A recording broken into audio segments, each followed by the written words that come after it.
Hi everybody, I'm Dr. Monica here at Hometown Integrated Medicine, and I am here with my patient Kaitlin Hennessy. Kaitlin has been coming in to the office to fix some of her issues related to her scoliosis. Scoliosis is the abnormal lateral curvature of our spine. We typically have a nice straight spine from this view, and Kaitlin's has a nice little S curve to it. So Kaitlin has a functional scoliosis.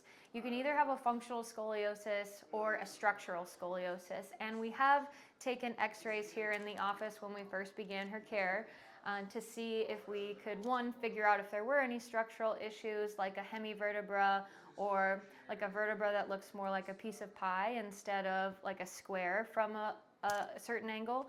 But we didn't have any of that, and when we did our Adams position test, her curve did reduce. So both of those things are telling us that we have a functional scoliosis, and we can do a lot of things here in the office to help alleviate pain and slightly reduce those curvatures. And you're gonna see how her curves in her back change before treatment and after treatment today. So Kaitlin, what is bothering you today? I have my lower back pain. That is pretty much always there, but it is a lot better. Okay. So shoes and stuff I think is helping. Different shoes and stuff, perfect. Then my upper right shoulder, which is the normal pain. Then I got my ribs here. That one's still giving us trouble. And then both hip flexors. Both hip flexors. Those are the main things. I feel like I tweaked my knee. Okay, all right, awesome. Kaitlin is a local artist here in town, so you follow her videos. You can see that she puts herself in some interesting positions while she's painting. And she's also an avid runner. She's run a half marathon before, and we're training for another one as well. So let's get started and get you feeling a little bit better. So as we're looking at Kaitlin's back as she's lying face down, we can see kind of the rib humping that's going on over on her right side. And we can also see that she's got some issues in the lower back because our pelvis is also not quite level either. So we're gonna recheck this at the end.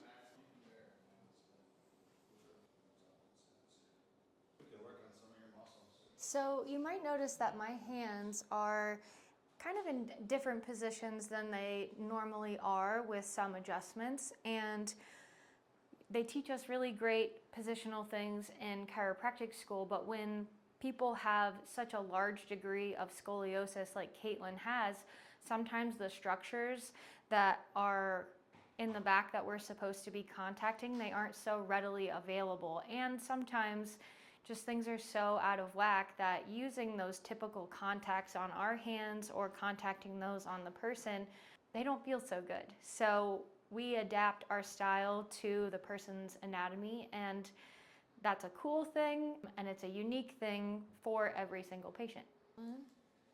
All the way out. Good job. Still recovering from the art walk? A little bit. Another deep breath here. All the way out. Great job. Fun fact, our beautiful mural that we showcase in the office is Kaitlin's work.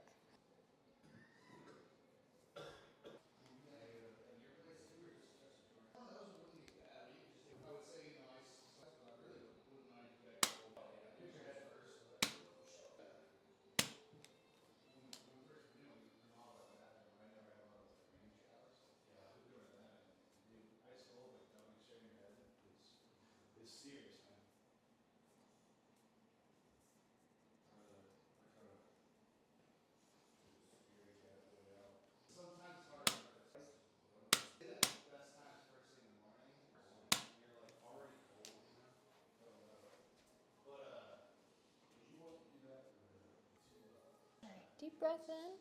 Great job.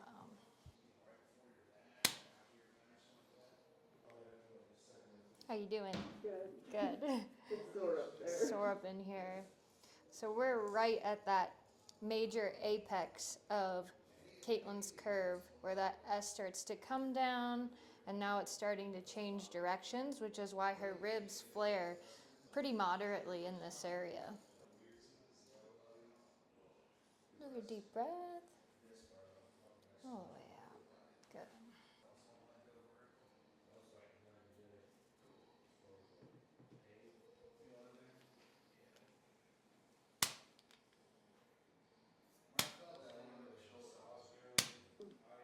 little tender there. I'm sorry. What are you feeling? Just pain. Just pain. Yeah. Okay. It's not like shooting. You know how sometimes it will like shoot down my arm up there, but it's not. It's just like a deep pain. Deep pain. Yeah. It feels like bruised, I guess. We're just starting to leave the area of imbrication in the spine where essentially there's a lot more compression and overlapping of the bones in that area. So when you add that abnormal lateral curvature, it can lead to a lot more compression and pain in that area as well.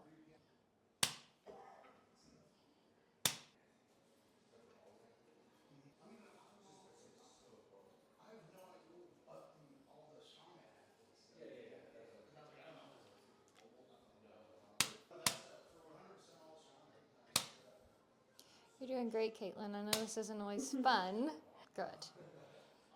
A little pain for pleasure sometimes, right?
One of the reasons that I like to follow the ribs all the way around the path of the rib is because when I feel close to the spine here, this rib actually doesn't feel too terrible.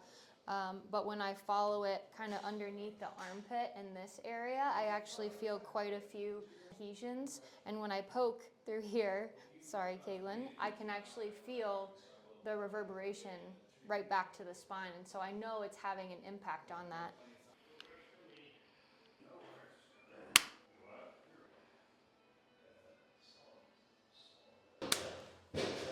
Should we check out your sinuses while you're here? Have we ever done your sinuses before? I don't think so. You do that? I like brush Tito, which is normal for me, but my parents' dog, and like so much fur was coming out. Mm-hmm. And the next day, I like. So stuffy. Yeah. What the heck was in that? We could definitely check that out for you. I didn't know you did that. What? I didn't know you did that. Yeah. Definitely helps open up the sinus cavities and lets things drain, which always is a good thing. Yeah. I've been struggling the past 2 days. It's a good one. Just doing a little pressure testing. And yeah, just that one little pressure test made that leg grow by about 1.5 inches. And now our legs are even. Almost there. And enough to where I know I'll probably run tomorrow and like baby it or something. Okay. Right in through here. Or like, do you mean like deep on the inside? On the Lower? Okay. A little tender there. It's one of your hamstring insertions. All that running. When we have an issue with the extremities, we always want to check the opposite of our issue, and we also want to check the joint above and below, because those could all be playing a factor into, well, in Kaitlin's case, her knee. I'm going to bend this. Ooh. We have a little bit of tibia rotation today. So the main bone of this lower leg has rotated inwards and is pinching on the inside a little bit. Sorry. You're good. Here. A little bit. A little bit. Good job. Right in here. Does it feel better when I push up a little bit on it? Yeah. Yeah. Under right there too. Better as I push up? Yeah. Good job. Is it better than last but They feel better to me too. A little tender right in there. If I go kind of like that direction, better? Or about the same or worse? the same. Same. How about if I do that? That's better. Better. Better when I roll like that. Mm-hmm. And then this one, does it feel better when I just go out? Yeah. I feel like I can like breathe. Good. It's definitely a huge change, even though it doesn't look perfect. Yeah.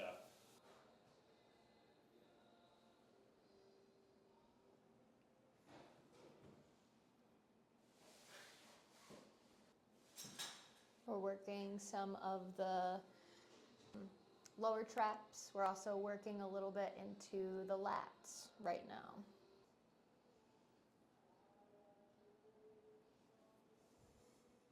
Getting into some of those really lateral lats right now. You see, nice and tight, we get that rubber band effect. Even getting into some of the serratus anteriors here. With as much distortion as we have with the ribs, we would expect to see some issues with that muscle as well.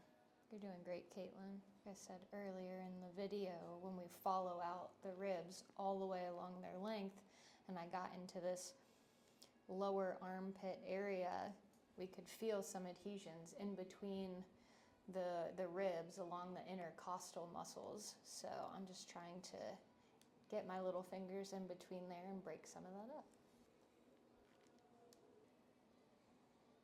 So I'm gonna work a little bit of the QLs here.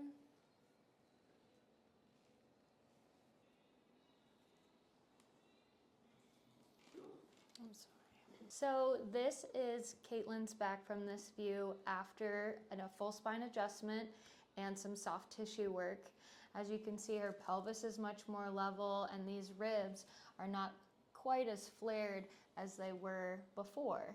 However, things are not going to be absolutely perfect because of the degree of her scoliosis. It's something that has matured and maybe gotten a little bit worse over a long period of time. So everything isn't going to be fixed in one visit. But, you know, a centimeter to a carpenter is a millimeter to a chiropractor. So if you can just see that change from before and after, I'm sure we've made a huge impact on our patient. I'm just going to feel for a second here. Okay, so I just kind of felt the 6 sinus drainage holes of your face. I'm going to use the activator today. We're going to go over each one of those sinus holes and basically create a pressure wave throughout the sinus cavity, and that'll help us break up some of the tissue, or the gunk that's hiding behind the tissue. Scare you? Yeah. Was it one of those? Like, No. yeah.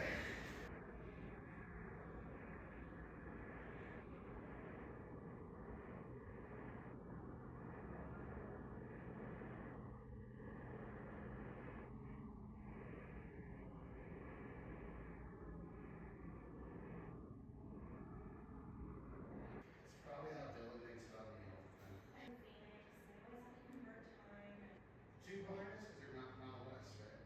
Phoenix? they're currently on Pacific Standard Time. Are they They'll that go far? back to MST. MST, yeah. I wonder where it hits that mountain. It's Um, close by. 6 months out of the year, they're MST. The other 6 months are Pacific. Oh, really? Yeah, where she is in Arizona. Because they don't observe daylight savings. Oh, just the state doesn't? The whole state does not. So that's why they go. They actually change time zones, but it's really because we honor daylight savings and they don't. Yeah.